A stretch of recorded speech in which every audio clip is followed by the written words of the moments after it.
Kesan pertama yang cukup menyolok mata dari pribadi Laurentius Brindisi ialah bahwa ia adalah seorang ahli bahasa. Di samping bahasa ibunya sendiri, yakni bahasa Italia, Laurentius mahir berbicara dalam berbagai bahasa asing, Ibrani, Yunani, Jerman, Bohemia, Spanyol dan Prancis.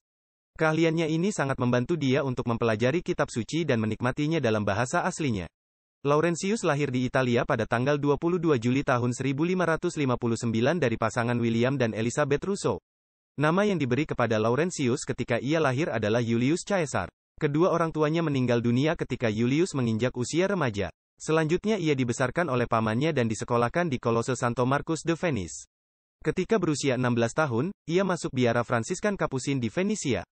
Semenjak itu namanya diganti menjadi Laurentius. Ia kemudian melanjutkan pendidikannya di Universitas Padua dalam bidang filsafat dan teologi. Akhirnya ia ditabiskan menjadi imam pada usia 23 tahun. Karena kemampuan bahasa itu, Laurentius dengan mudah dapat mempelajari kitab suci dalam bahasa aslinya.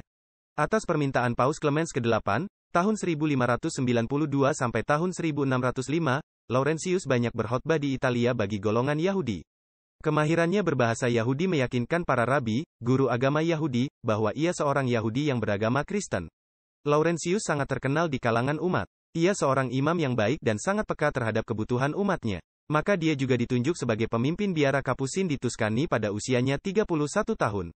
Kemudian ia terpilih menjadi superior jenderal ordonya pada tahun 1602.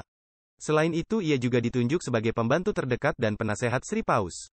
Tugas-tugas yang dibebankan kepadanya membutuhkan suatu kebijaksanaan yang tinggi. Ia ternyata mampu untuk melaksanakan semua tugas itu dengan sangat berhasil. Ketika dalam perjalanan menuju Lisabon untuk menemui Raja Spanyol, ia jatuh sakit. Akhirnya ia meninggal di sana pada tahun 1619. Penghormatannya terhadap kitab suci dan kepekaan terhadapnya terhadap kebutuhan umat menghadirkan suatu corak hidup yang sesuai dengan tuntutan umat abad ke-20.